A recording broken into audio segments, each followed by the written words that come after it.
بسم الله الرحمن الرحيم. Assalamualaikum warahmatullahi wabarakatuh. Selamat pagi Rangers MPM di seluruh Indonesia. Alhamdulillah ketemu lagi dengan saya Andi Farabi dalam program kesayangan kita Bincang Santai. Saat ini pengobatan itu sudah berkembang pesat.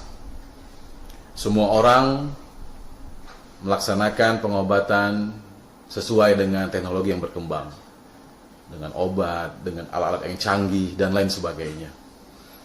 Kebanyakan dari kita, khususnya kaum muslim, sudah melupakan pengobatan yang disunahkan atau yang dicontohkan oleh Rasulullah SAW. Untuk itu, hari ini kita kedatangan tamu seorang guru, seorang ustadz, penulis buku juga yang ahli dalam pengobatan ala Rasulullah SAW. Langsung aja kita sapa. Assalamualaikum Ustadz Abdurrahman Dhani. Waalaikumsalam warahmatullahi wabarakatuh. Gimana Pak Andi? Sehat juga? Alhamdulillah sehat Ustadz. Ya, alhamdulillah. Selamat datang Ustadz di acara Bincang Santai ini kita. Allah barik fiik. Masya Allah. Ustadz Abdurrahman Dhani adalah seorang guru. Beliau tamatan dari Yaman, Ustadz ya? Darul Hadits Yaman. Darul Hadits Yaman. Dan insya Allah ilmu beliau sudah mumpuni untuk bisa di-share ke teman-teman Rangers MPM di seluruh Indonesia. So, jangan lepaskan MPM TV dari pandangan Anda. Stay tune terus di MPM TV. Ustadz, alhamdulillah. Ustadz mengarang buku La Tayas Sifauka Karib. Itu artinya apa, Ustaz? Masya Allah, buku ini ya, ceritanya panjang. Kenapa ditulis La Tayas Sifauka Karib? Ya. La Tayas artinya jangan menyerah. Jangan menyerah. Jangan putus asa. Ya. Ini adalah harapan untuk siapa? Saudara-saudara kita yang sakit. Jangan putus asa. Kemudian Sifauka Karib, kesembuhan kamu sudah dekat. Optimisme. Optimis itu penting. Ya. Ini kita ambil dari ucapan seperti sahabat yang berkata, "Alama huwa atin fa huwa qarib."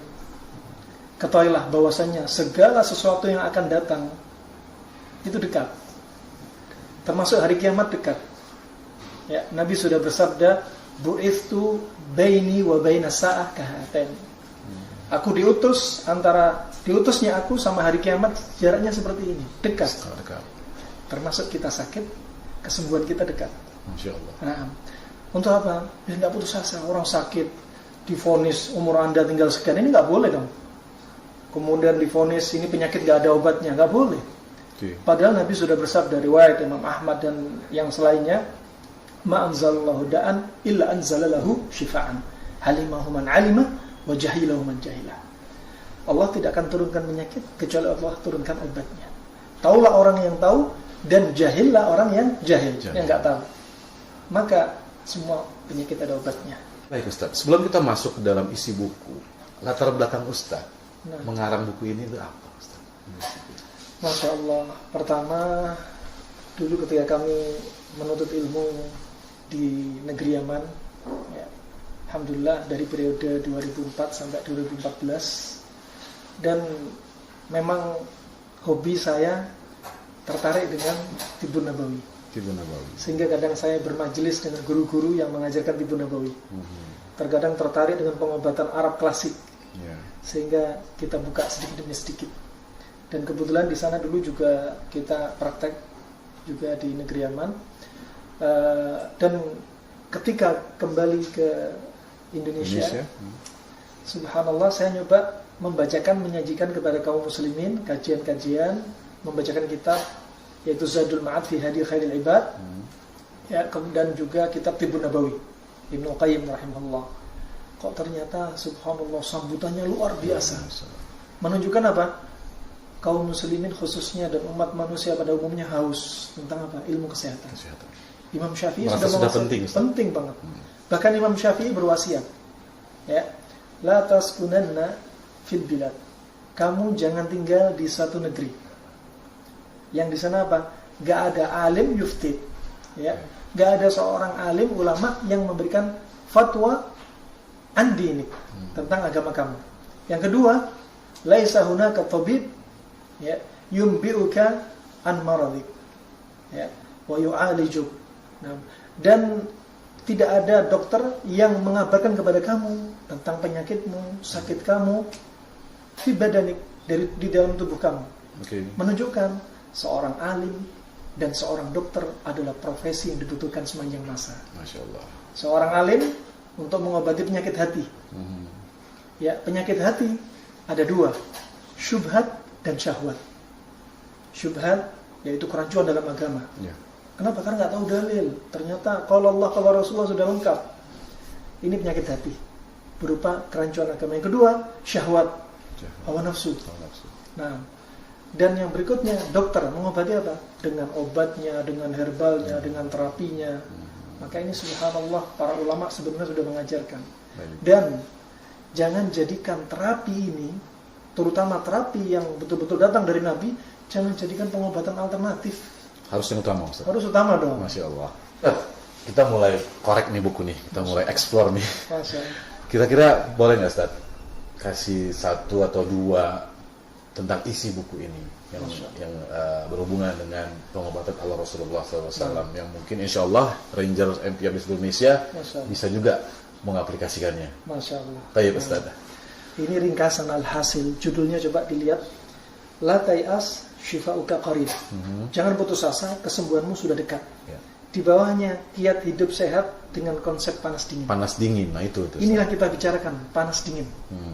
Sebenarnya ini sudah diamalkan Nabi. Panas dingin ini. Tapi kenapa aneh di telinga kita?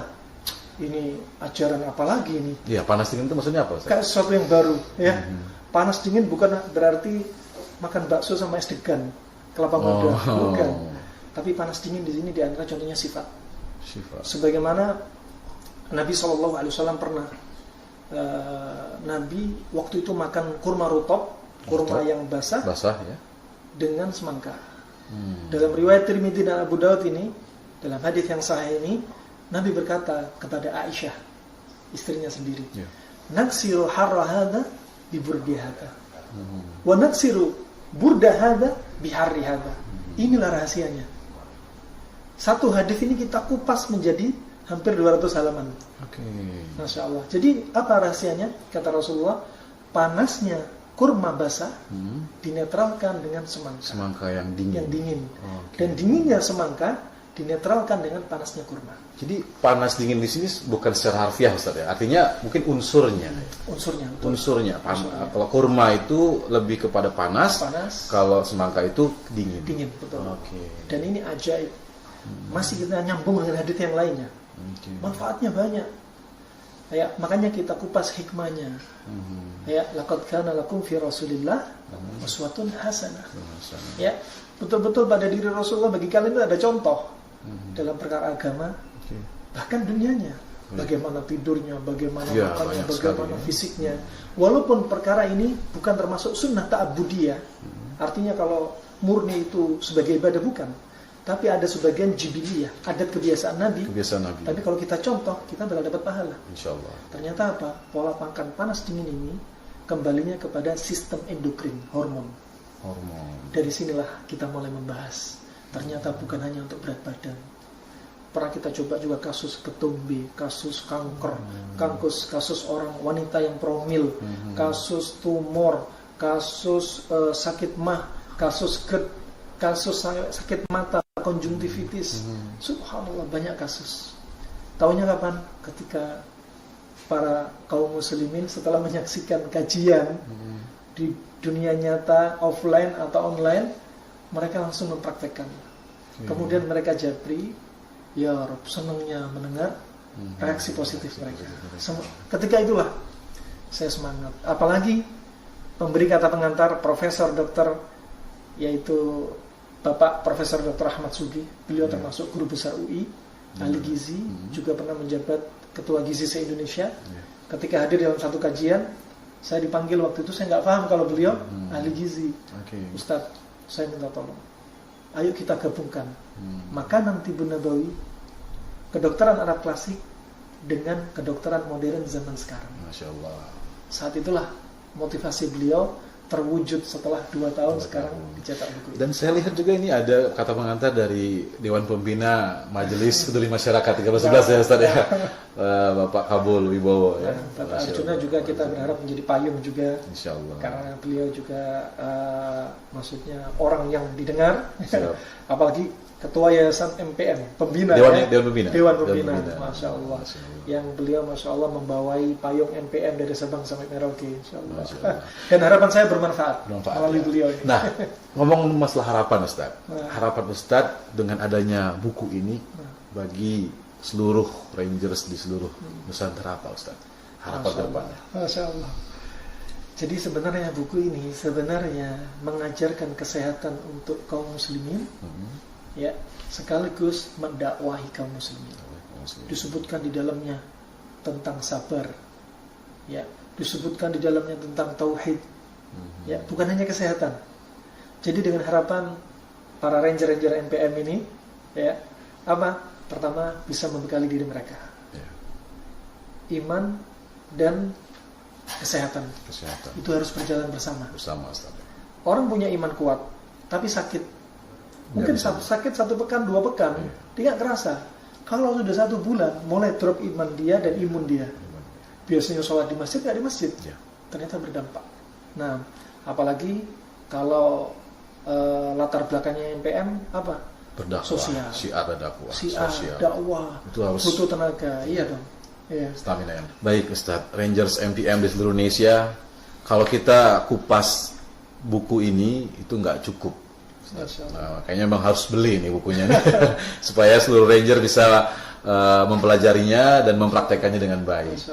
Insya Allah ya bisa bisa bermanfaat untuk Rangers MPM di seluruh Indonesia karena kesehatan itu sangat penting. Sangat penting. Tadi Ustaz bilang Ustaz ya. Nah, baik Ustaz, terakhir Ustaz, motivasi dong untuk Rangers MPM di seluruh Nusantara agar mereka bersemangat untuk selalu syiar dan dakwah. Nah, barakallahu fikum. Pertama, saudara-saudaraku seiman, seislam, Ranger MPM ya.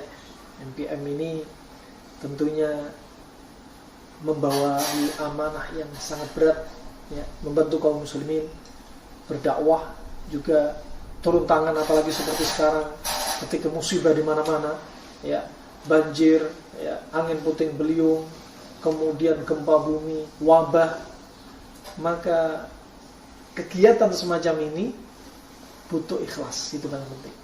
Bersihkan hati kita sedang mengemban amanah. Siapapun, antum sibuk dalam urusan apa?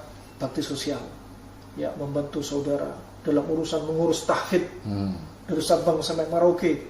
Masya Allah, dicari para penghafal Quran itu, Masya Allah, amanah yang besar. Insya Allah. Ya, amanah yang besar. Tapi sekali lagi kita terus melatih diri kita ikhlas. Jazakallah khairan katsiran Ustaz atas motivasinya, dan insya Allah motivasi ini bisa menjadi inspirasi untuk seluruh Rangers di seluruh Indonesia. Untuk saya juga. Amin insya Allah. Ustaz, terima kasih banyak. Barakallahu fiik. Insya Allah kita ketemu lagi. Insya Allah. Insya Allah. Rangers MPM di seluruh Nusantara, terima kasih sudah menyaksikan program Binsan Bincang Santai. Tetap istiqomah menjalankan perintah Allah Subhanahu wa taala dan tetap setia menyaksikan Binsan di MPM TV. Andi Farabi pamit. Assalamualaikum warahmatullahi wabarakatuh.